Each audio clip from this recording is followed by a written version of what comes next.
In Week 1, Marcus Mariota exceeded our expectations and Jameis Winston fell short of them. But this week, Mariota was sacked 7 times as the Titans lost to the Browns. Jameis, on the other hand, who was intercepted twice and sacked 4 times in a losing NFL debut, kept it together against New Orleans yesterday. He completed 14 of 21 passes for 207 yards and was not intercepted. Skip, what did yesterday's games tell you about Marcus and Jameis? Stephen A. told me that the NFL world dramatically overreacted to Marcus Mariota's Week 1 performance, and also many people overreacted to Jameis's Week 1 performance by declaring him a bust, that he should have gone down the draft, that Mariota should have gone number 1.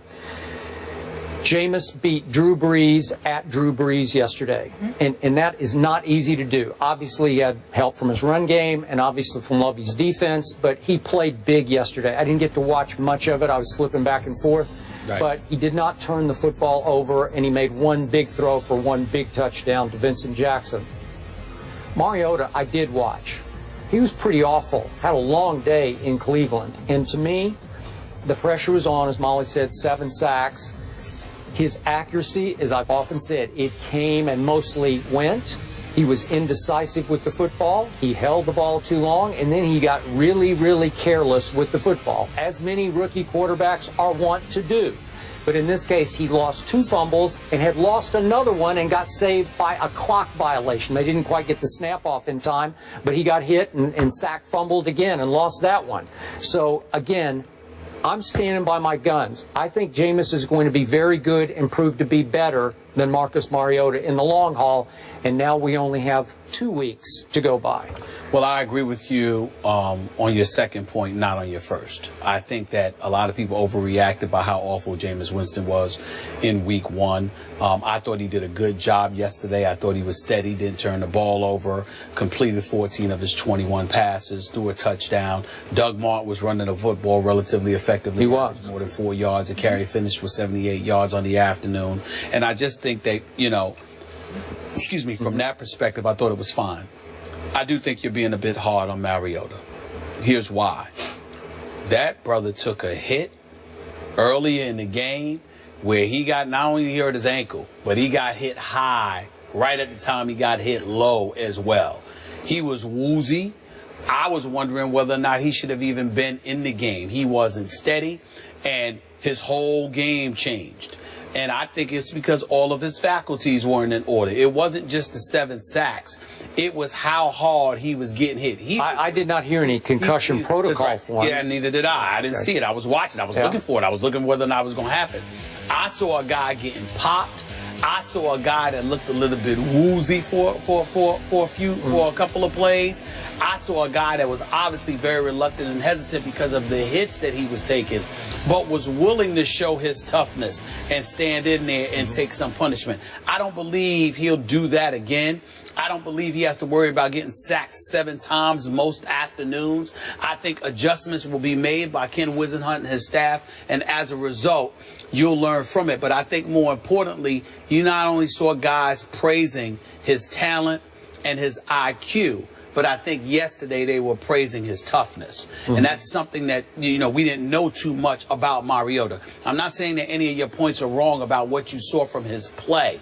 I'm saying, considering how woozy he was from those initial shots he was taking, and it was really the first time, because we all know that Week 1 didn't even exist. I mean, he was sitting back there taking pictures, calling the parents and everybody else. I mean, there was nothing that went on with him against Tampa Bay. Okay, yesterday was his first real NFL game. You made the point about Tom Brady. 2-step drops, the ball's gone. No. Against Tampa, everything was pop, pop, pop. It was all dink and dunk, and then yards after catch. I totally agree with you. But what I'm saying to you is I'm only speaking in terms of the punishment. The fact that he stood up in there and took some punishment he clearly was not exposed to in Week 1, I think is going to serve well for him when it comes to his teammates recognizing his skill sets and his toughness. And I think that's something that could work to his advantage. So just like, all I'm saying is, just like we ignored somewhat what we saw from Jameis Winston in Week 1 because of how awful Tampa Bay was, we need to ignore what we saw from Mariota in game 2 based on how he got little protection and how Tennessee played by and large yesterday afternoon. From this point forward, we can look at it a bit differently, but I'm going to give him a mulligan based off of what we saw yesterday. And not only that, let's take a moment to praise Johnny Manziel just a little bit there. He showed up yesterday, played really well. Yeah, against a Dick LeBeau defense, that's right, that did a number on Jameis Winston down in Tampa in the first week. So that's pretty good. That's right. Yep. Some people are calling for him to be named the starter moving forward. I think he should. Bill I think he should at least next tweeted week. that out. At least next week. All right, so up next, Winston at Houston and Mariota versus Indy. Speaking of the Colts, Andrew Luck and the Colts trying to avoid an 0-2 start tonight on ESPN against the Jets. The guys will let you know if they will. That's after the break.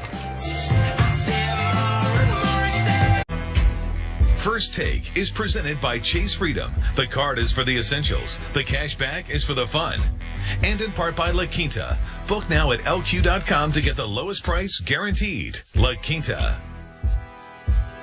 We have an AFC battle on Monday Night Football in Indianapolis. Jets take on the Colts tonight at 8:15 p.m. Eastern on ESPN. Stephen A., Jets Colts, who you got?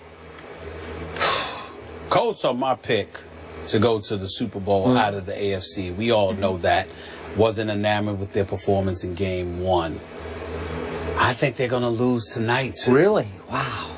Cromartie's sprained knee probably won't play, but T.Y. Hilton being out. No, that's sort of unclear. He may be out. He may be out, and Andre Johnson's your number 1 guy if that happens, and Darrelle Revis is on him. Okay, if you're going against Andrew Luck, then I have to go against Andrew Luck. Now I'm convinced because I was on the fence, so I'll go also Jets. You're going to go Jets? Yeah. All right, Jets Colts tonight on ESPN. Thanks for hanging with us and enjoy the game. I'm with Eric on this one. Now, I can't fix how good Sam Bradford is because I never liked him from the start before that first draft. Watched him at University of Oklahoma every snap, never loved him. Bad idea to take him number 1. I'm not sure the running game is fixable, but it can still be decent. And I think Philly can still be pretty good. Even though I'll be the first to admit I raved about them through the preseason because they were sensational for all 4 games. And I slightly overrated what that meant to this. But I must say, you brought up the second half at Atlanta. I saw the preseason Eagles in the second half at Atlanta. I saw them just rock and roll up and down the field, and they came from 20-3 down at halftime. And if Parkey had made that, what was it, like a 44-yard field goal, they win the game. I'm pretty sure we're talking about the 1-1 Eagles. And in a way, because you got Philly roots, you tend to overreact a little bit like Philly fans overreact, especially after Dallas does that to you. Really, it's the 4th straight year they've lost at home to Dallas, but it's 3 straight years Chip Kelly has lost at home to Dallas.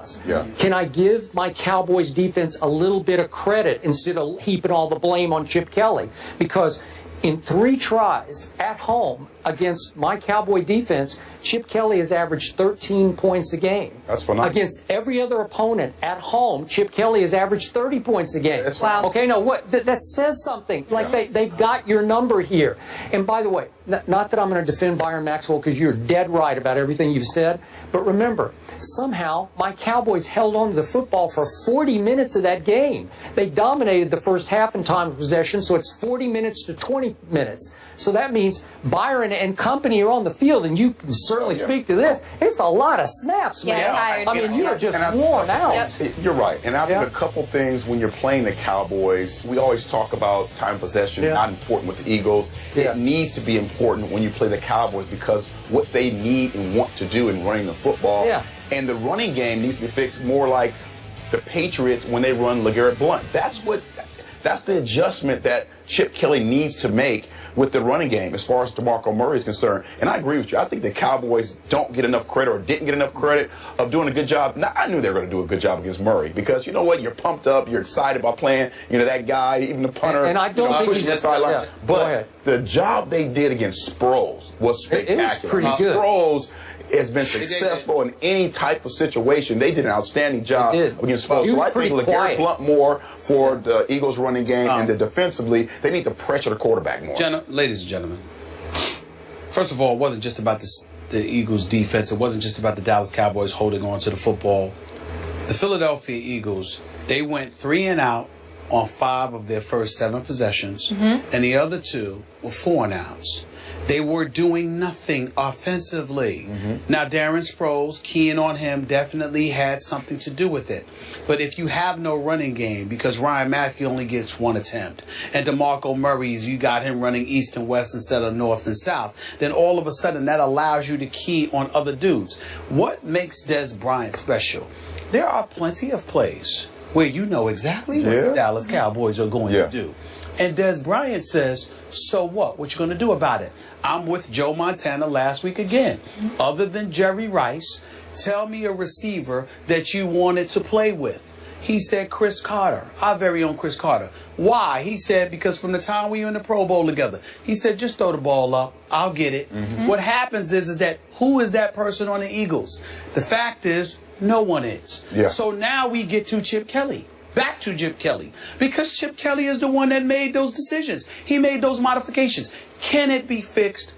Of course it can be fixed. Because they have the talent. The question about them is their culture and the toughness that comes with it.